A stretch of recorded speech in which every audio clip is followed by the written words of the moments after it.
Did you know the FBI has an elite code-breaking division? Their job? To crack encrypted messages found during federal investigations. These are the smartest of the smart, people who solve what no one else can. But sometimes they get stumped. And when that happens, they turn to us, the public. Today's story is about one such case. A dead man, two mysterious coded notes, and a riddle that's haunted investigators for over 2 decades. If you stick around until the end of this video, you'll see the actual documents and find out how you might be able to solve it. In the summer of 1999, a 41-year-old man named Ricky McCormick stumbled into an emergency room in St. Louis. He clutched his chest, gasping for air. He claimed it was asthma. The doctors weren't sure his oxygen was fine. His heart steady. But Ricky wasn't. He looked terrified. He kept glancing at the door, as if he was expecting someone to burst in.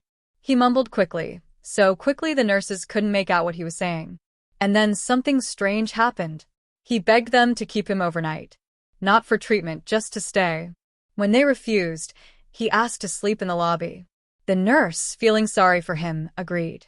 And for the next 8 hours, Ricky sat perfectly still, arms folded, eyes locked on the entrance, like he was waiting for a ghost to walk through the door. The next day, he called his girlfriend from a payphone. She begged him to come over. He refused. Instead, he said, "I'm going to the gas station. I'll call you later." He never did.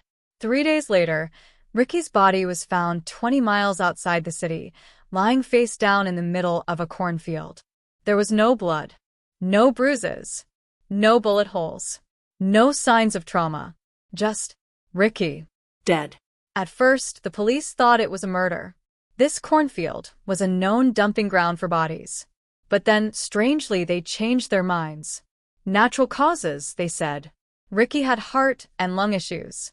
Maybe he just wandered there and collapsed. Case closed. Right? Well, not exactly. Months later, the FBI got a tip. Ricky may have been involved with a powerful local drug dealer, someone known for ordering hits on his enemies.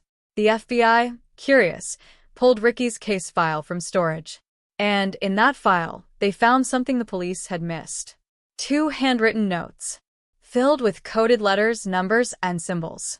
The FBI's top cryptographers were called in. They tried every method: linguistic analysis, frequency testing, substitution patterns. But nothing worked. To this day, no one, not the FBI, not CIA codebreakers, no one has cracked those codes. Now here's where things get weirder. Ricky was functionally illiterate. He could barely write his name. How could a man like that have created such a complex cipher? And if he didn't write it, who did? And why was he carrying it? Was it a drug message? A set of instructions? A death threat? Or a clue to something far, far bigger? We may never know the truth, unless someone solves the cipher. The FBI has now released the 2 coded notes online, hoping that you, the public, can do what they couldn't. Somewhere in those scrambled symbols might be the key to Ricky's death, and maybe even more secrets we can't yet imagine. So what do the notes say? Can you solve the riddle of Ricky McCormick? Because somewhere out there, the answer is waiting. If you enjoyed this strange, dark, and mysterious story delivered in story format, consider subscribing for more content like this. Also, if you want to try cracking Ricky's cipher, check the link in the description. Who knows? Maybe you could be the one to finally solve the FBI's most baffling cold case.